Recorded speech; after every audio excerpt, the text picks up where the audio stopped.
안녕하세요. 그리스 로마 신화 3주차 2강이죠. 네.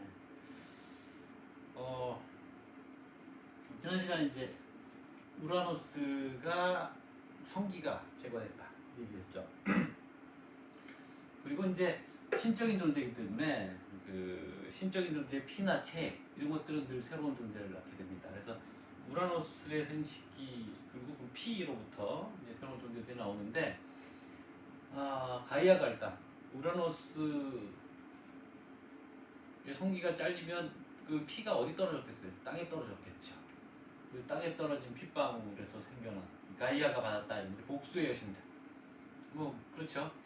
자식으로부터 성기절단을 당했으니까 복수의 여신이 나오겠죠. 에리니스, 단순한 에리니스고요. 복수로는 에리니에스라고 부릅니다. 이걸 에리니스가 복수라는 뜻이고 예전 의미로. 그 다음에 기가스. 이거는 이제 아까 티탄족이라고 했잖아요. 그러니까 우라노스와 가이아 사이에서 태어난 12명의 신적인 존재들. 이 티탄인데 그 우라노스의 피를 받아서 가이아가 난 존재도 거인족이 마찬가지인데 거인이란 다른 의미. 거인이란 말에 거인이라는 뜻의 다른 말. 기가스. 원래 그리스 기가스란 말이 크다라는 말이거든요. 기가스, 기간테스 복수는 기간테스가 됩니다. 거인족들이라고도 부를 수 있는 존재들이 또 태어나고. 근데 이쪽은 좀 괴물 쪽이에요. 그 다음에 전에 우리가 여는 이야기를 했지만 물풀의 나무 요정. 물풀의 나무거나 물풀의 나무 림프거나 멜리아, 멜리아이. 복수가 멜리아이고요. 그리스인들 물풀의가 여전히 중요한 존재였던 것 같아요. 에리니에스는 주로 이제 가족 간의 죄를 범하게 되면 그때 쫓아가서 복수를 하는 여신들입니다. 그리고 이제 고대인들의 언어 개념들이 좀 세밀한 게 있어요. 왜냐하면 구체적인 사유를 하기 때문에 추상적인 사유가 익숙하지 않아서라고 해도 되고요. 그다음에 기간테스는 나중에 이제 또 제우스가 전쟁을 벌일 때 이 기간테스를 상대로 한 싸움을 벌이거든요. 기간토마키아 거인족과의 전쟁이라고 하는데 아폴로도로스라는 사람이 쓴 도서관. 원래 책 이름은 이제 비블리오테카라서 도서관이라는 뜻입니다. 전에 한번 설명했죠. 수업 설명할 때 비블리오테카인데 강대현 선생님이 이걸 이제 뭐 그리스 로마 신화집인가 뭐 이렇게 번역을 했죠. 그 번역이 두 개가 있습니다. 아폴로도로스의 번역은 천병생 번역이 있고 강대현 선생님 번역이 있어요. 둘 중에 뭘 봐도 좋습니다. 근데 이거는 이제 일화들이 모아져 있기 때문에 한 권의 텍스트로 봐야 되니까 이건 한 권을 다 봐야 됩니다. 독후감 쓰려면. 자, 이 기간테스들은 보통 사람처럼 생겼거나 다리가 뱀으로 되어 있어요. 뱀이 이제 땅을 기어가니까 땅의 상징이거든요. 그러니까 가이아의 자식들이라는 뜻이죠. 또 이제 물풀의 나무 또는 그 요정, 청동인간의 이제 조상, 청동인간이 여기서부터 태어났다. 일과나날, 헤시오도스의 또 다른 작품이 일과나날에서 이제 나옵니다. 이 얘기가. 왜 이렇게 물풀의 나무를 아꼈을까? 전쟁할 때 중요한 무기였던 화살. 물풀의 나무가 단단해서 화살을 만들었기 때문이 아닐까 이런 생각을 하고요. 요 얘기 나온 김에 할 수 있는 얘기는 이제 성경에서 제일 중요한 거는 신이 인간을 만들었다잖아요. 그래서 뭐 아담을 만들고 이브를 만들고 뭐 이런 건데 그리스 신화에는 인간을 만든 게 이렇게 중요하게 다뤄지지 않습니다. 또는 초기 신화에는 인간을 만들었다는 얘기가 없는 거죠. 그래서 후대에 삽입된 듯한 얘기들이 있는데 프로메테우스가 흙으로 인간을 만들었다는 얘기가 있고 오르페우스라는 종교가 있습니다. 뒤에 나오겠습니다만 오르페우스와 관련된 신화가 있죠. 지하에 가서 죽었던 자기 부인을 데려오려고 했던 그 시도에 관한 에우리디케 얘기가 있습니다만 그 오르페우스를 뭐랄까요 창시자로 받드는 오르페우스 종교가 있습니다. 오르페우스 신비주의 종교인데 이 오르페우스 종교의 문헌 중에 나오는 얘기인데 자그레우스 이게 디올리소스의 다른 형태거든요. 디올리소스의 다른 형태 자그레우스를 역시 이제 제우스의 자식이니까 헤라가 질투해서 티탄들을 시켜서 이걸 잡아먹게 하는데 그걸 알고 제우스가 이 티탄들을 다 죽입니다. 그래서 그 티탄들의 시체로부터 인간을 만들었다. 그러니까 인간이 흉측한 측면이 있다고 이런 얘기를 하기 위해서 한 걸 텐데 이런 얘기들이 이제 후대 문헌에 전해지는 거죠. 초기 신화에는 없고 그러니까 아무래도 이게 좀 묘한 지점이에요. 그리스 신화에서는 신과 인간이 병존합니다. 그러다가 나중에 갈라졌다. 그게 용 얘기가 어디서 나오는지 출처는 모르겠습니다만 우리 그 유명한 그 뭐죠? 반지의 제왕 보면 용이 인간과 같이 공존해 살다가 뭐 인간과 갈등을 벌이고 뭐 이런 식으로 얘기가 되는 것처럼 그리스 신화도 초기 버전은 신과 인간이 어떤 다른 분파처럼 되어 있는 거죠. 신이 인간을 만들었다는 어떤 유대교 신화와는 개념이 좀 다른 그런 출발점을 갖고 있어요. 그래서 이제 이런 인간 만들었다는 이렇게 중요하게 안 다뤄지고 후대에 좀 아이디어가 생겨서 뭐 이렇게 만들어지고 됐다는 뭐 얘기가 있죠. 로마 신화에는 얘기가 있어요. 나중에 또 만들어진 얘기 있습니다만 이건 뭐 지나갑시다. 자, 그 에리네스 복수의 여신들을 보여준 그림인데요. 나중에 이제 다만 오레스테스라는 사람이에요. 저기 지금 복수의 세 여신, 역시 세 여신이죠, 역시 복수의 세 여신에 둘러싸인 저 사람은 이제 오레스테스라는 사람입니다. 자기 엄마를 죽인 뭐라고나 친족살해. 이 죄를 범했고 그래서 복수의 여신들이 쫓아다니면서 저주를 퍼붓는 그런 장면입니다. 이건 카랄이라는 사람이 쓴 글입니다. 복수의 여신들에게 쫓기는 오레스테스 1852년도 작품이죠. 이건 더 유명한 다른 작품이 있는데 오레스테스 얘기할 때 하려고 아껴놨어요. 일단 다른 그림을 이제 보여드리는 거고 자, 요거는 이제 아까 얘기했던 그 기간테스 거인족들 이 거인족들과의 싸움이기 때문에 여기 지금 가운데 있는 이 둘은 남성이잖아요. 그러면서 이제 뱀 꼬리를 하체한 뱀 꼬리 형태로 뱀 꼬리 하나가 아니고 다리가 두 개라서 두 개로 돼 있어요. 그다음에 여기 이제 인간의 모습을 하고 있는 존재들. 그러니까 올림포스 신들과 이 기간테스의 싸움. 기간토마키아라고 부른다고. 마키아가 전쟁이라는 뜻이거든요. 그걸 이제 나타낸 그림입니다. 그림이 아니고 이제 뭐라 그러나 부조. 네. 이거는 페르가몬이라는 그 소아시아 쪽에 있는 번성했던 고대 도시. 여기에 이제 무대에 조각되어 있는 겁니다.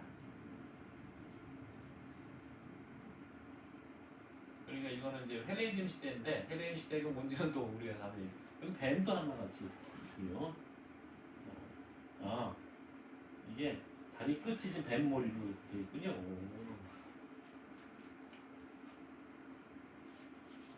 헬레니즘 시대 조각상은 그 미술사에서 보면 굉장히 좀 과장돼 있고 드라마틱하고 뭐 이런 거를 이제 추구하는 거죠. 그리스 고전기 미술은 굉장히 조화롭고 정적이고 뭐 이렇습니다만 이건 어디 뭐 게임 애니메이션인 것 같아요. 역시 뱀꼬리를 하고 있는 존재가 인간이겠죠? 용이거나 맞서 싸우고 있는 장면입니다.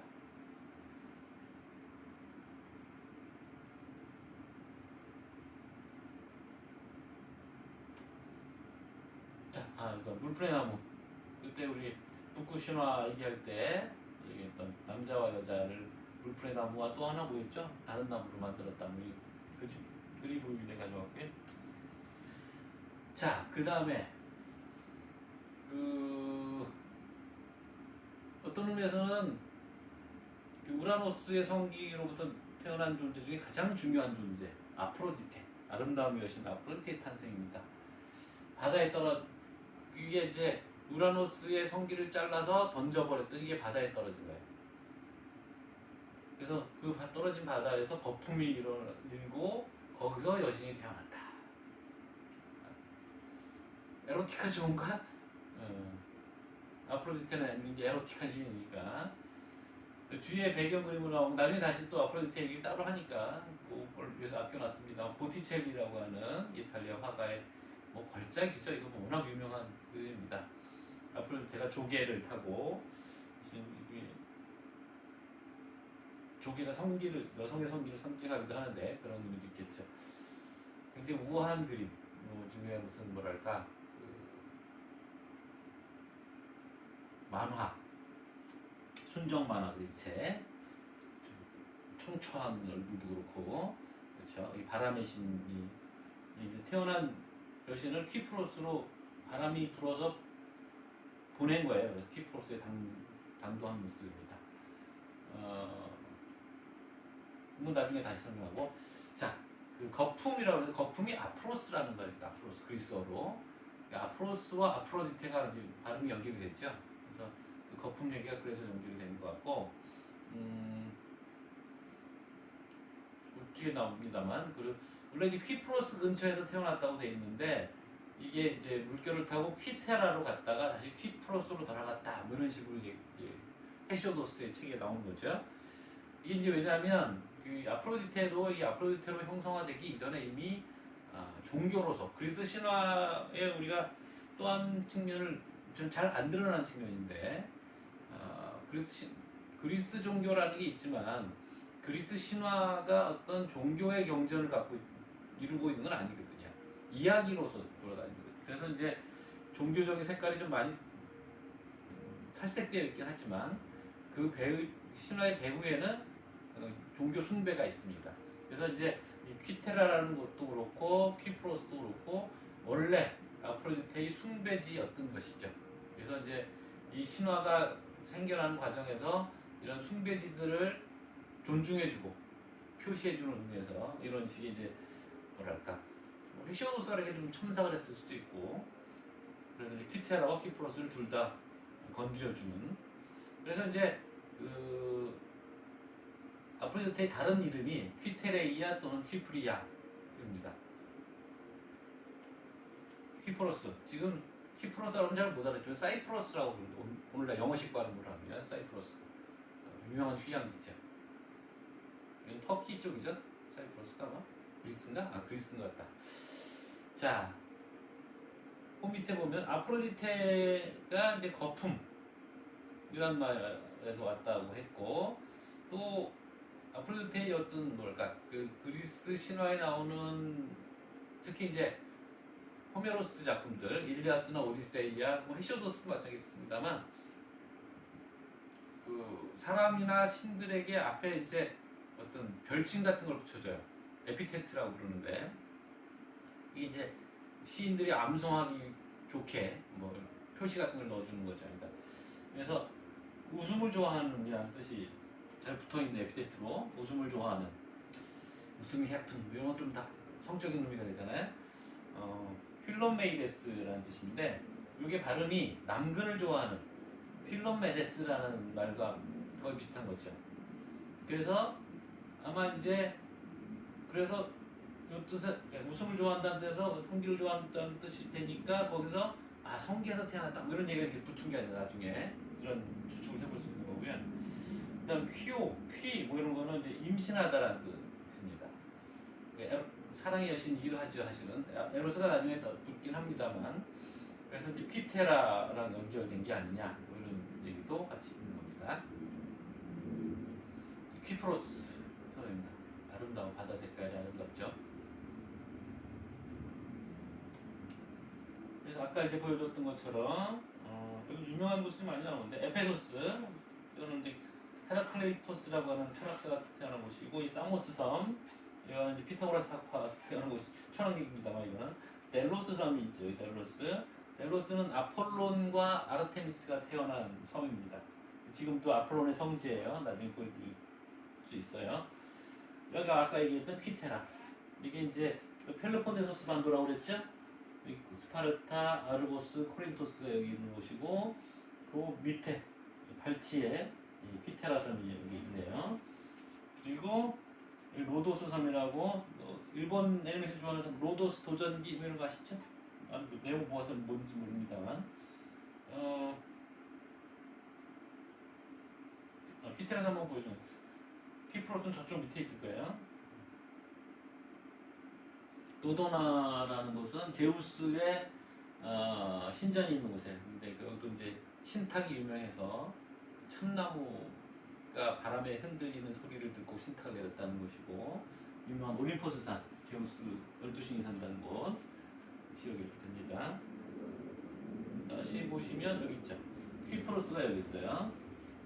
그 다음에 퀴테라가 여기 있고, 여기 그 큰 섬, 크레테 섬, 그리스의 가장 큰 섬입니다. 우리가 이렇게 제주도 같은 그런 섬이고, 여기 이제 그 나중에 테세우스가 미노타우루스를 죽이기 위해서 갔던 곳이기도 하고, 우리 알고 있는 곳 다시 확인해보세요. 트로이 전쟁이 일어나는 곳, 올림포스산, 델포이, 그 신탁이 이루어지는 델포이 신전, 아테나이, 복수로 부르면 아테나이가 돼요. 멜로스 섬은 여기서 이렇게 중요한 건 아닌데. 자, 그렇고요. 여긴 여러분들 추가로 좀 드리는 얘기인데, 아프로디테 여신이, 그러니까 또는 그리스의 신화라는 게 그리스인들이 모조리 다 만든 건 아닙니다. 그리고 그리스는 문화적으로 후진국이었었어요, 처음에. 그러니까 우리가 여러분들이 뭐 세계 몇 대 문명 이런 것들 배우잖아요. 그래서 유명한 곳이 이제 중국 황하 문명이 있고, 또 서양 쪽으로, 서양은 아니고 그 중동아시아 쪽으로 오면 메소포타미아가 있죠. 이란, 이라크, 요새는 진짜 뭐 전쟁이 끊이지 않는 참 슬픈 곳입니다만, 거기 이제 메소포타미아라는 건 강의 중간이라는 뜻이거든요. 두 개의 강이 흐르고 있죠. 유프라테스와 티그리스 강 두 개의 강이 흐르고 있고, 그 중간에 있는 평야지대, 거기서 이제 일찌감치 문명이 시작돼서 수메르니 그죠? 그런 문명들이 거기서 시작이 된 것이죠. 그리고 이집트는 나일강 하구에 자리 잡고 있는 삼각주, 그러니까 그 나일강이 계속 흙을 실어 내리면서 그것이 이제 바다로 나가는 곳에서 쌓이는 거죠. 그러니까 그게 이제 비옥하니까 거기에 이제 평야지대가 일찌감치 형성돼서 곡창지대가 되니까 문명이 형성되는 것이고, 이집트 문명이 있고, 그래서 이 그리스는 양쪽의 문명의 혜택을 많이 봅니다. 이집트와 메소포타미아 문명의 혜택을 많이 봅니다. 그래서 이제 그리스인들이 생각한 신화들도 그 출처가 이집트나 메소포타미아, 수메르 문명에서 온 것들이 많이 있고요.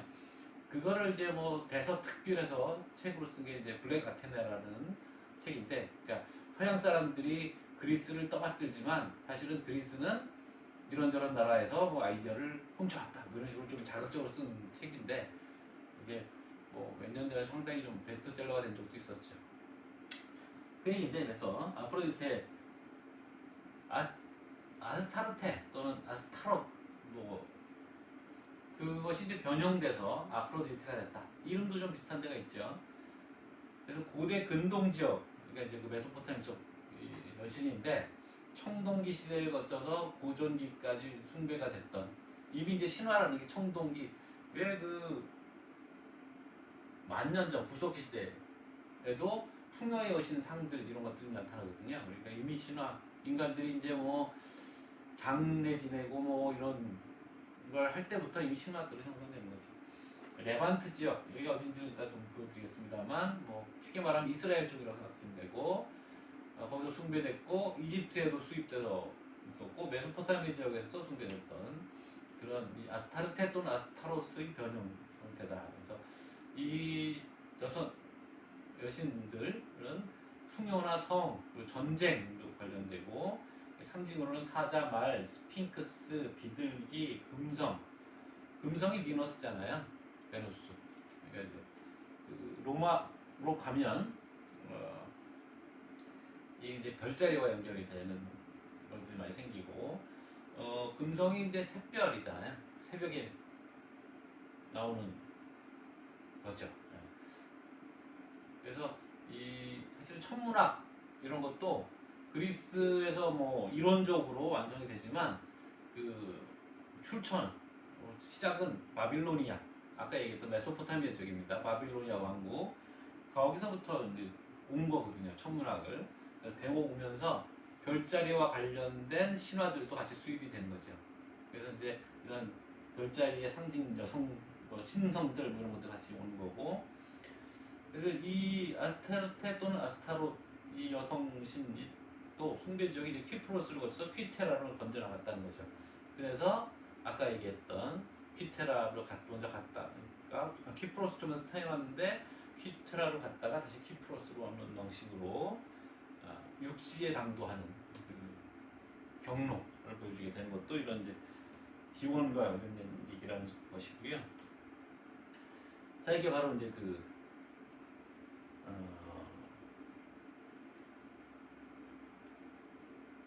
이스타르 또는 아스타르테 또는 나나야 뭐 이런 여성신으로 추정되는 상입니다. 이게 굉장히 오래된 거라고 들었는데 까먹었네요. 위에 보시면 이렇게 반달 모양으로 된 저게 이제 그 뿔이라고 된 거야. 폰드 헤드레스. 그러니까 뿔 모양의 어떤 그 머리띠를 하고 있는 거죠. 되게 귀여운 몸을 하고 있죠. 어디 애니메이션에 나올 것 같은 그런 몸을 하고 있어요. 힐라야라는 쪽에 바빌론 쪽에서 출토된 것이라고 합니다.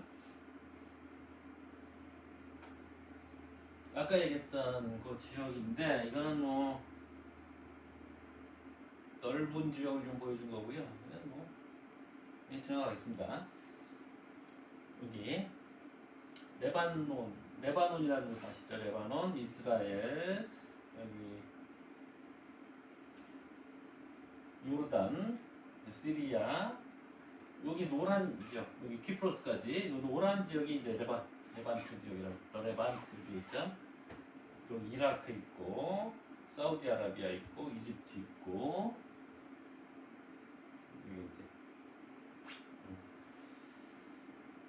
여기 이제 레반트 지역이라고, 이 명치 자주 나올 거기 때문에 알고 계시면 되겠고요. 그러니까 이스라엘을 둘러싼 그 지역이라고 생각하시면 돼요.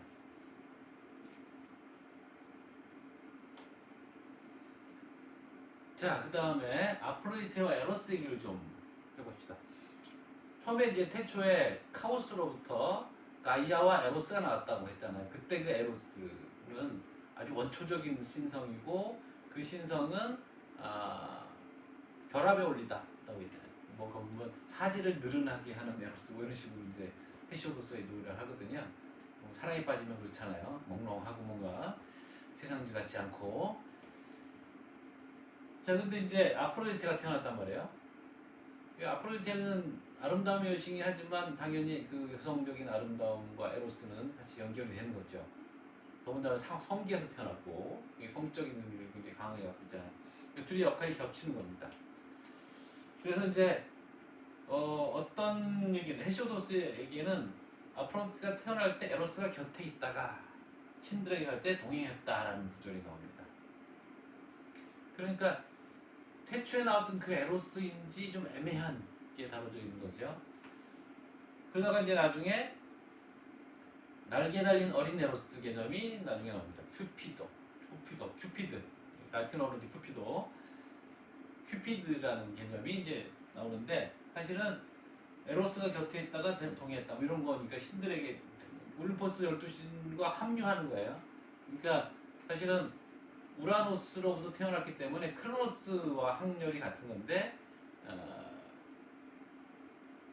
그렇죠. 그래서 아프로디테 결합하는데 사실 아프로디테는 올림포스 신 세대에 속하는 거거든요. 그러니까 이모와 조카들이 같이 섞여 있는 건데 날개 달린 어린 에로스 개념은 헬레니즘 시대 이후 로마 시대의 변형이라고 하는 거. 헬레니즘 시대 간단히 좀 설명해야겠군요.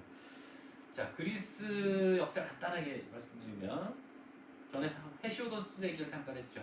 그러니까 원래 그리스 트로이 전쟁이라는 게 벌어진 게 대략 BC 12세기 정도라고 보는 거고, 신화에서는 이제 그 전 시대부터 시작이 되는 거죠. 대부분 하는 건데, 그게 이제 신들의 시대인 거죠, 사실은. 인간의 시대가 이제 트로이 전쟁부터 시작이 되는 거고, 영웅들의 시대이기도 하고, 그 전에 이제 그리스의 문명이 있었고, 근데 이제 이 트로이 전쟁을 벌이는 아카이아인이라고도 부르고 하는 이제 호메로스 왕국 시절이 있습니다. 하여튼 그 시절이 BC 12세기였고, 그 BC 12세기부터 BC 8세기까지 문자가 없고 문명의 흔적이 나타나지 않는다, 뭐 이런 얘기 잠깐 했어요. 그러니까 그리스의 암흑기 시대입니다. 3,400년 정도. 그리고 나서 호메로스 시대가 오면서 폴리스라는 게 생기고, 우리가 알고 있는 그리스 개념들이 생기기 시작해서 BC 5세기에 페르시아 전쟁을 겪고, 그때 이제 아테네가 아주 강국으로 전면에 나서고, 아테네의 그 BC 5세기부터 3세기까지 기간을 그리스 고전기라고 부릅니다. 우리가 알고 있는 그리스의 위대한 문화 유산들이 다 그때 나옵니다. 대부분 다. 대부분 뭐 호메로스도 있고 뭐 그러니까 그건 뺀다면, 그때를 이제 클래시컬 피리어드, 클래식이라는 말이 처음 적용된 곳이 그 시대입니다. 그러다가 BC 4세기, 그렇죠. 4세기군요. 5세기와 4세기가 이제 클래식기고, 4세기 320년 알렉산드로스 왕이 대제국을 건설하고 죽죠. 그 제국, 알렉산드가 죽고 나서 그 제국이 세 개로 분열됩니다. 장군들끼리 싸워서. 그 세 개로 분열되지만 그 제국이 어디서, 인도의 겐지스 강국부터 시작해서 이집트까지 이르는 대제국이었던 거예요. 그 대제국이 유지되면서 한쪽에서는 로마가 성장하고 있었고요. 그래서 이제 320년, 기원전 320년부터 AD 30년까지 한 300년 정도 되죠. 그 기간을 이제 헬레니즘 시대라고 부릅니다. 그래서 이 제국이 건설되면서 그 넓은 지역에서 그리스어가 공용어가 된 거죠. 헬라스 문명이라는 뜻이거든요. 헬레니즘이. 그리스 문명, 헬라스가 이제 그리스인들이 자기들을 부를 때, 우리가 왜 단군의 자손이라고 부르잖아요. 그런 것처럼 그 헬렌의 자식이라는 뜻입니다. 그래서 이제 그리스가 자기들 나라 명칭으로 쓸 때도 우리는 대한민국이라고 하지만 외국에 나가서 소개할 땐 코리아라고 부르는 것처럼, 그리스는 그리스라고 불리지만 자기들끼리 국호를 정할 때는 헬라스라고 부르는 겁니다. 고대인들이 자기들을 불렀던 이름이거든요. 하여튼 그 헬레니즘 시대가 300년, 그리고 나서 로마의 시대, AD 30년을 계기로 해서 로마의 시대가 열립니다. 지중해 패권이 로마에게 넘어간 거지. 이런 식으로 이제 역사의 흐름이 있어서 헬레니즘 시대가 이제 바로 그때를 얘기하는 겁니다. 기원전 300년부터 정확히 320년부터 AD 30년까지. 자, 그래서 에로스가 이제 형성화되는 과정이 처음에는 거대한 힘 또는 원리, 결합의 원리였다가 청년입니다. 사실 이게 곁에 있다가 신들에게 간다 그러면 이게 애가 안 어울리잖아요. 그래서 청년이었다가 신과 인간을 동일한 형태로 만드는 그런 과정에서 이제 청년 모습이었다가 로마 좀 와서 큐피드, 어린아이 모습으로 이제 바뀌는 거예요, 개념이. 여기 보시면 이게 이제 오래된 누리스라는 화가 이름이 남아 있는데, 오래된 그리스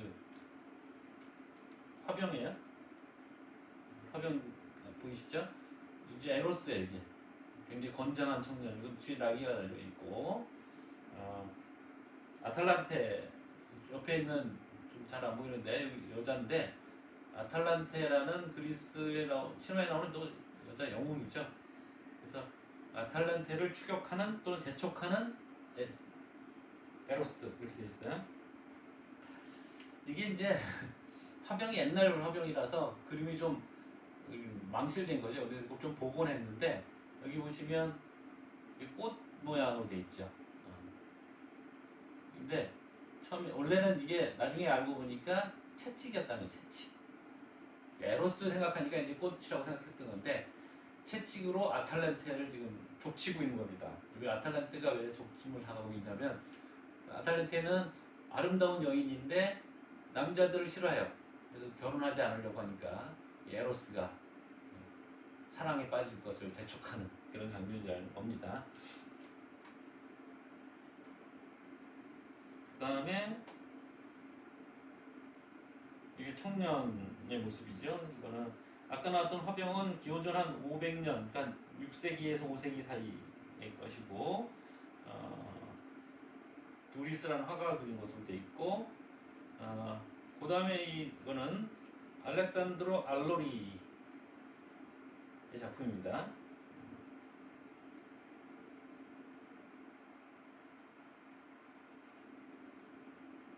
맞나? 네, 맞는 것 같군요. 1500년 16세기 화가예요. 1570년 이후 정도 만들어진 작품이라고 이제 보는 거고요. 그 다음에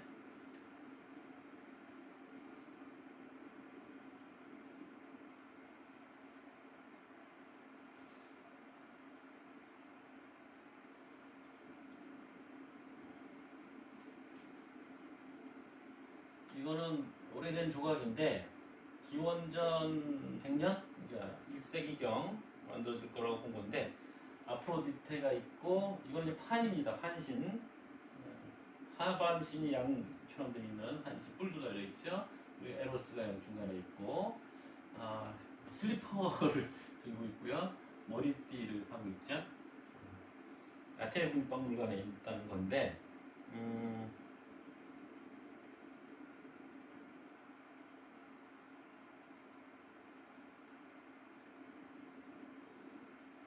제가 좀 착각을 한 게 있군요. 네.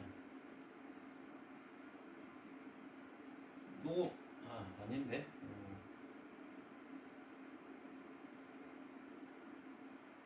네, 어쨌든 사실 요 그림은 사실은 그 비너스, 그 아프로디테가 나중에 좀 속화가 되거든요. 그래서 뭐 플라톤 책에도 이미 나옵니다만,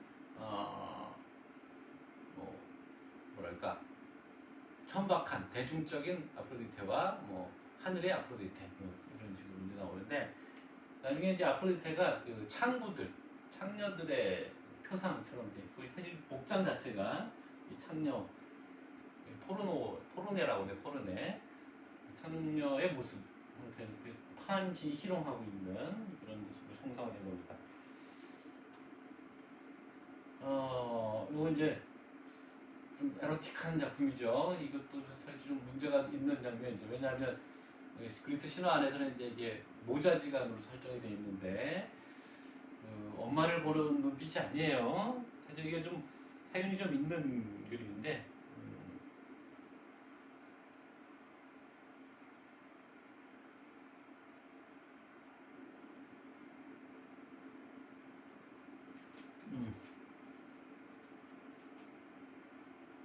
이게 이제 아까 얘기했던 알렉산드로 알로리 작품입니다. 알렉산드로 알로리라는 사람의 작품인데 비너스와 큐피드 1570년 이후에 만들어진 작품이라는 겁니다. 이게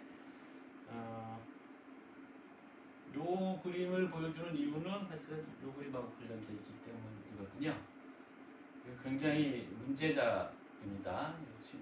눈빛 정도가 아니라 이미 이제 입을 맞추고 있고 엄마의 가슴을 더듬고 있는데 그래서 이게 사실은 일반인들에게 공개가 안 됐던 작품이에요. 그래서 이 제목은 이제 비너스, 큐피드, 그다음에 어리석음과 시간 뭐 이런 건데 알레고리, 우화적인 의미를 담고 있는 것입니다.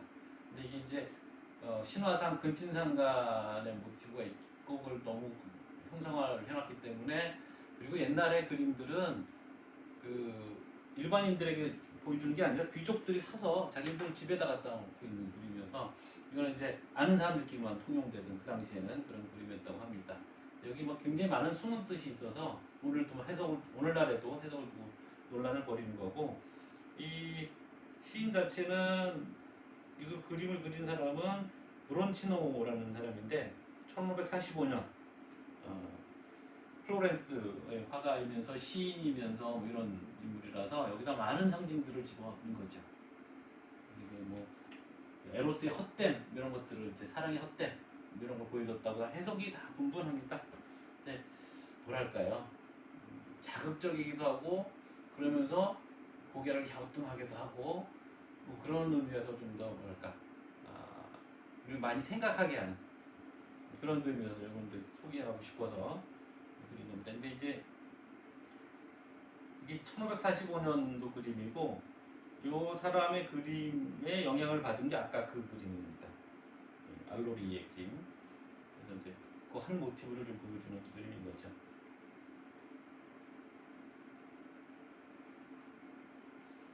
자, 여기까지 또 이제 다음 파트로 넘어가기 전에 그래서 좀 더 끊어가겠습니다. 수고했습니다.